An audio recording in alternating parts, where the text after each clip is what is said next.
Everyone. आज हम BSc second year का एक बहुत इंपॉर्टेंट टॉपिक बिस्मिथ-कैडमियन सिस्टम पढ़ेंगे, फेस इक्विलिब्रियम। अब इस सिस्टम को समझने से पहले, इसके पहले मैंने वन कंपोनेंट सिस्टम समझा दिया है। बिस्मिथ-कैडमियन सिस्टम टू कंपोनेंट सिस्टम है।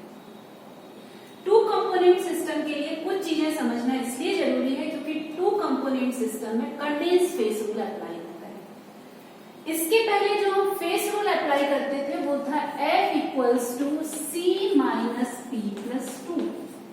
इस फेस रूल को अप्लाई करते थे। अभी हम कंडेंस फेस रूल को अप्लाई कर रहे हैं, तो हमने ये फेस रूल लिखा है F equals to C minus P plus 1। इसलिए इसको लिखने का मतलब यह है क्योंकि जब हम यहाँ पर टू कंपोनेंट सिस्टम लेते हैं तो हमको जो डिग्री ऑफ फ्रीडम है वो 3 मिलता है।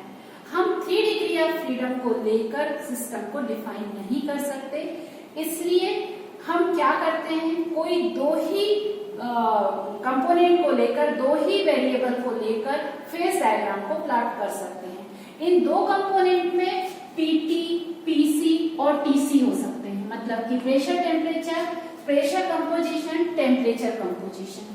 प्रेशर को क्योंकि एटमॉस्फेरिक प्रेशर 180 m होता है, इस वजह से इजी होता है कि हम टीसी डायग्राम की स्टडी करें। तो यहाँ पर बिस्मिथ-कैडमियन सिस्टम के लिए टेम्परेचर और कंपोजिशन के बीच में फेस डायग्राम प्लॉट है।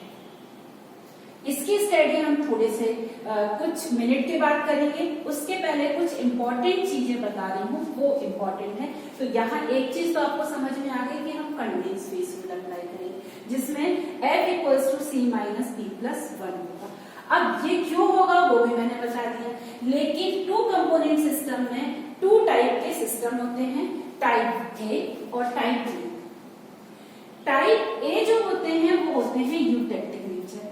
एक्चुअली यूटेक्टिक मिक्सचर का मतलब क्या होता है, जो दो कंपोनेंट मिलकर एक इंटीमेट मिक्सचर बना लेते हैं, और इंटीमेट मिक्सचर बनाने पर वो eutectic means easily melt, these compound are easily melt. तो ये आसानी से मेल्ट हो जाते हैं, इसलिए हम इनको क्या बोलते हैं, यूटेक्टिक मिक्सचर। इसमें जिंक कैडमियम, बिस्मिथ कैडमियम और सिल्वर लेड सिस्टम है, जिसमें आज हम देखने वाले हैं बिस्मिथ कैडमियम। इसके बाद आता है टाइप बी। टाइप बी में टाइप B1 और टाइप B2। टाइप B1 में कॉन्ग्रुएंट मेल्टिंग पॉइंट है। इस कॉन्ग्रुएंट मेल्टिंग पॉइंट में जिंक, मैग्नीशियम और FeCl3 वाटर। इसके अलावा इनकॉन्ग्रुएंट मेल्टिंग पॉइंट में NaClH2 और Na2SO4H2 है। अब यहाँ पर ये समझ ले, सर्वांगसम गलनांक और असर्वांगसम गलनांक हिंदी में बोलते हैं। मैं इसलिए भी हिंदी में बता देती हूँ ताकि बच्चों को जो है आसानी से, क्योंकि हिंदी वालों को भी बहुत दिक्कत हो जाती है ये डायग्राम पढ़ने में, इसलिए उनको भी ये चीजें समझ में आए। तो और ये जो है यूटेक्टिक मतलब सरल गलन क्रांतिक वाले यौगिक है ना।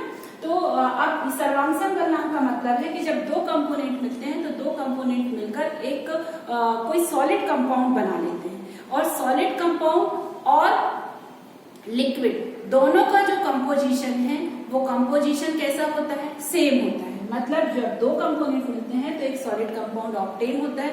सॉलिड कंपाउंड जब मेल्ट होता है तो लिक्विड और सॉलिड दोनों में कंपोजिशन सेम होता है। इसको हम बोलते हैं congruent melting point. Incongruent melting point का मतलब है कि जब दो कंपोनेंट मिलते हैं तो दो कंपोनेंट मिलकर जब कोई कंपाउंड बनाते हैं तो वो जो कंपाउंड सॉलिड कंपाउंड होता है वो अपने मेल्टिंग पॉइंट से पहले मेल्ट हो जाता है, और पहले मेल्ट हो जाने के कारण इसका जो कंपोजिशन है वो सॉलिड कंपोनेंट से डिफरेंट हो जाता है, सॉलिड कंपाउंड से डिफरेंट हो जाता है जो दो के मिक्सचर से बना। तो इनके में डीप स्टडी जब हम इनके एग्जाम्पल को सॉल्व करेंगे तो उनके साथ साथ करेंगे। तो अभी तो हमको यूटेक्टिक मिक्सचर देखना है, जो कि यूटेक्टिक मिक्सचर क्या है, जो कि जब दो मिलते हैं, दो कंपोनेंट, तो इंटीमेट मिक्सचर बनाते हैं जो इजीली मेल्ट हो जाते हैं। अब हम आते हैं अपने फेज डायग्राम में। हमारा फेज डायग्राम ये है। ये जो फेज डायग्राम है ये A, B, C, D, ये C ज्यादा क्लियर नहीं है, मैं यहाँ पर और डीपली बता दे रही हूँ कि ये CB है। इसके अलावा D, B, ये आपका DB है, और यहाँ पर ये जो है BB है। साथ में कुछ मेटास्टेबल कर्व है ए बी, फिर ये बी को आगे बढ़ा रहे हैं तो यहां तक ये कहां चली गई, ये यहां पर बी तक चली गई। ये पॉइंट को हम स्मॉल सी ले लेते हैं। अब हम और आगे रहते हैं तो एक एक करके कर्व का एक्सप्लेनेशन देखना है हमको। कर्व जो स्मिथ कैडमियम कर्व है वो टीसी डायग्राम के में आती है। टीसी मतलब टेम्परेचर और कंपोजिशन, क्योंकि यहाँ पर प्रेशर को 1 एटमॉस्फेरिक मान लिया है और वो इजी हो जाता है हमारे लिए। तो ये स्मिथ कैडमियम कर्व है, यहाँ पर ये टेम्परेचर है और ये कंपोजिशन है। अब हम आते हैं कर्व के एक्सप्लेनेशन में। जैसे हमने पहले बताया था कि हम लोग कर्व को कैसे पढ़ेंगे, हम लोग टेबल के फॉर्म में पढ़ेंगे। टेबल का फॉर्म बहुत इजी हो जाता है, उसको आप डिस्क्राइब भी कर सकते हो। तो कर्व एबी, फिर हम देखेंगे यूटेक्टिक पॉइंट, इसमें साथ में देखते चलना है। और फिर हम देखेंगे कर्व जो है हमारी वो सीबी। इसके अलावा डी बी भी है और बी, ये हमारी कर्व है। यहाँ पर देखिए सॉलिड फेस अपियर होने लगती है, इसलिए इनको ज्यादा डीपली नहीं डिस्कस करना है। मेन है हमारी कर्व ए बी और हमारी कर्व सी बी। तो सबसे पहले हम आते हैं कर्व का एक्सप्लेनेशन चल रहा है कर्व ए बी। इस जो कर्व है, इस यदि कर्व का हमको नाम देना है तो इस कर्व का नाम यहाँ पर क्या है, इस कर्व का नाम है melting point curve of Smith. इसको मैं चौक लूं भाई। इस कर्व का ये हमारी कर्व है ए बी और इस कर्व का नाम है melting point curve of Smith. यहाँ पर कितनी फेसेस एग्जिस्ट हो रही है तो बिल्कुल क्लियर है। यहाँ पर सॉलिड बिस्मिथ है, सॉलिड पीआई, और साथ में लिक्विड फेस एग्जिस्ट हो रही है। अब यदि हमारा F equals to C minus P+1 हमारा कंडेंस फेस रूल अप्लाई होगा तो F इक्वल्स टू यहाँ पर 2 कंपोनेंट सिस्टम है, यहाँ पर क्या हो जाएगा, फेस कितनी है 2 और यहाँ पर 1, तो F क्या हो जाएगा 1। तो हम जो है सिस्टम हमारा हो जाएगा यहाँ भी। इम्पोर्टेंट यहाँ पर यह है कि बी, यहाँ पर ए का टेम्परेचर कितना है, ए पर यहाँ 273.1 डिग्री सेल्सियस टेम्परेचर है। इसको हम जो है बिस्मिथ की सॉलिबिलिटी कर्व भी कहते हैं। ये सारे पॉइंट डिस्कस करने वाले हैं, डिस्क्राइब करने वाले हैं, अपन को सारा कुछ लिखना होगा। सॉलिबिलिटी कर्व भी बोल सकते हैं, ये बिस्मिथ की सॉलिबिलिटी कर्व भी है। यहाँ पर कैडमियम मिला रहे हैं, कैडमियम मिलाने से क्या हो रहा है, बिस्मिथ मेल्ट होने लग रहा है और बिस्मिथ मेल्ट, यहाँ पर बिस्मिथ 100% है, कैडमियम मिलाने पर क्या हो रहा है, बिस्मिथ मेल्ट होने लगता है। तो 2 फेस एग्जिस्ट होती है, सॉलिड बिस्मिथ और लिक्विड। अब हम आते हैं, यहाँ पर मैं एक चेंज कर रही हूँ पिछले बार से। अब हम यूटेक्टिक पॉइंट बी को डिस्कस कर रहे हैं। ये हमारा पॉइंट बी जो है वो यूटेक्टिक पॉइंट है।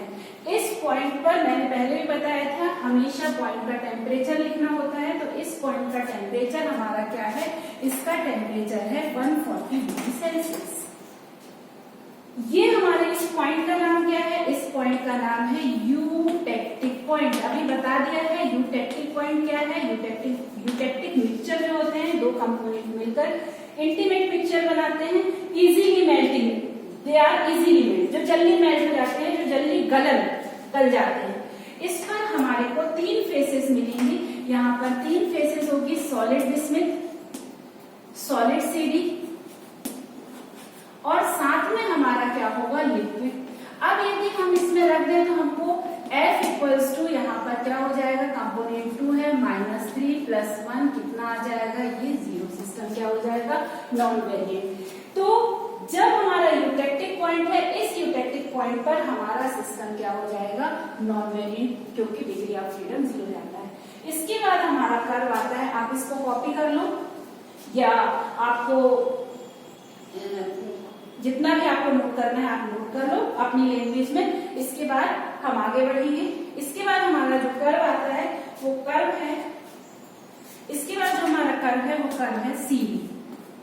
अब कर्व सीवी, सी का यदि हम टेम्परेचर देखें तो मे बी यहाँ यदि क्लियर ना हो तो टेम्परेचर है 320.9 डिग्री सेल्सियस, ये टेम्परेचर है सीवी। इसको भी हम क्या बोलते हैं, इसका नाम है melting point curve of cadmium, या फिर हम इसका दूसरा नाम क्या बोल सकते हैं, इसका दूसरा नाम है solubility curve of cadmium, CD. इस पर भी 2 फेसेस हो जाएंगी, यहाँ पर हो जाएगा सॉलिड सीडी और यहाँ पर साथ में क्या आ जाएगा, लिक्विड। यदि हम डिग्री ऑफ फ्रीडम लें तो डिग्री ऑफ फ्रीडम क्या आ जाएगा, 1 आएगा। तो कर्व का एक्सप्रेशन बहुत इजी है। ए बी जो है melting point curve of bismuth है और जो सी बी है melting point curve of C B है। यहाँ पर बिस्मिथ का अमाउंट कम है, यहाँ पर बिस्मिथ का अमाउंट कम है, मतलब बिस्मिथ मिलाने पर सीडी मेल्ट हो रहा है। यहाँ पर बिस्मिथ में सीडी मिलाने पर बिस्मिथ मेल्ट हो रहा है, यहाँ सीडी में बिस्मिथ मिलाने पर सीडी मेल्ट हो रहा है। बी पॉइंट हमारा यूटेक्टिक पॉइंट है जहां पर की तीनों चीजें हैं। अब आप पॉइंट बी पर देखेंगे तो पॉइंट बी पर सीडी का अमाउंट कितना है, पॉइंट बी पर सीडी का अमाउंट जो है 40% है, मतलब 60% क्या होगा, यहाँ पर बिस्मिथ, यहाँ बिस्मिथ ज्यादा है, यहाँ पर सीडी ज्यादा है।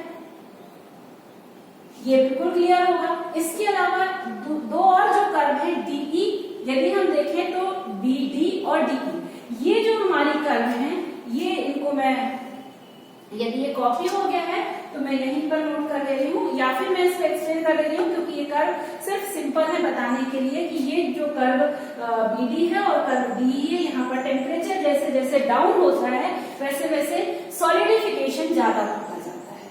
तो यहाँ पर जाकर कर्व का एक्सप्लेनेशन हमारा खत्म होता है। इसके बाद एक और पॉइंट चीजें देखनी है हमें, ये है हमारा मेटास्टेबल कर्व। तो इसमें मैं आपको सिर्फ एक्सप्लेन कर दे रही हूँ कि मेटास्टेबल कर्व में क्या होता है। मैंने डॉटेड लाइन से शो किया है, ए से बी जा रहे हैं, बी से सी जा रहे हैं और सी से बी जा रहे हैं। जैसे जैसे जैसे डाउन जाते जाते हैं, देखिए ए से बी आने पर टेम्परेचर कितना हो गया, 238 डिग्री सेल्सियस हो गया। फिर और नीचे जा रहे हैं, डी तक जा रहे हैं, यहाँ टेम्परेचर कितना हो गया, 140 डिग्री सेल्सियस, मतलब कि धीरे धीरे जो है सॉलिडिफिकेशन का प्रोसेस होता जा रहा है। और यहाँ पर इस डी पॉइंट पर 40% बिस्मिथ, यहाँ पर बिस्मिथ 70% है, जहाँ पर ये सी पॉइंट हमारा आ रहा, या हम इसको यदि ठीक सी भी लिख सकते हैं या फिर ये बी भी ले लें, क्योंकि ये 2 पॉइंट एक साथ रहेंगे तो सीधे बी से सी डी मिल रहा है। 70% कैडमियम है। फिर और इधर जा रहे हैं, इस साइड जा रहे हैं तो कैडमियम का अमाउंट कम हो रहा है, मतलब हम यदि बोले तो लेफ्ट साइड जा रहे हैं तो कैडमियम का अमाउंट कम हो रहा है और सीडी का कैडमियम का अमाउंट कम हो रहा है, बिस्मिथ का अमाउंट बढ़ रहा है। इस पॉइंट डी पर, स्मॉल डी पर या फिर कैपिटल डी पर हमारा बिस्मिथ जो है वो 60% है और जो कैडमियम है वो 40% है। तो ये पूरा कर्व का एक्सप्लेनेशन यहाँ पर खत्म हो रहा है। इसके अलावा हमारे पास एरिया है। एरिया बस सिंपली आपको एक्सप्लेन करना है कि हमारे पास जो एरिया दिख रहा है वो क्या एरिया है। एरिया हमारा ए बी डी है, इसके अलावा ए बी सी है, इसके अलावा सी बी डी है, इसके अलावा एरिया जो है डी बी ई है। 4 एरिया है और चारों एरिया जो है यहाँ पर मैं लिख दे रही हूँ। एरिया के बारे में बस मैं नाम लिख दे रही हूँ। ए आप देख लो, ए बी डी है, इसके अलावा बी सी ई है, ये एरिया है, इसके अलावा ए बी सी है एरिया और डी बी ई है। इन एरिया पर, यहाँ पर ये एरिया है, इस एरिया पर सिस्टम क्या होगा हमारा, बाय वेरिएंट हो जाएगा। ये पहले भी बता दिया है कि सिस्टम जो है एरिया पर बाय वेरिएंट होता है। इसके अलावा ट्रिपलेट पॉइंट, यूटेक्टिक पॉइंट हमारा ट्रिपलेट पॉइंट है। ट्रिपलेट पॉइंट पर 3 फेस एग्जिस्ट होती है, इसको हम यूटेक्टिक पॉइंट बोलते हैं। तो यहाँ पर जाकर बिस्मिथ कैडमियम सिस्टम का एक्सप्लेनेशन खत्म होता है। यहाँ पर कंडेंस्ड फेस रूल अप्लाई होगा, इस बात को नहीं भूलना है। F = C - P+1। इसके अलावा TC डायग्राम अप्लाई होता है। A B C हमारी कर्व है, इसके अलावा B D और DE कर्व है। मेटास्टेबल कर्व A B और D है। सारी चीजों को, कंपोजिशन को प्रॉपरली लिखना है, टेम्परेचर को प्रॉपरली लिखना है। Okay, thank you. Please like and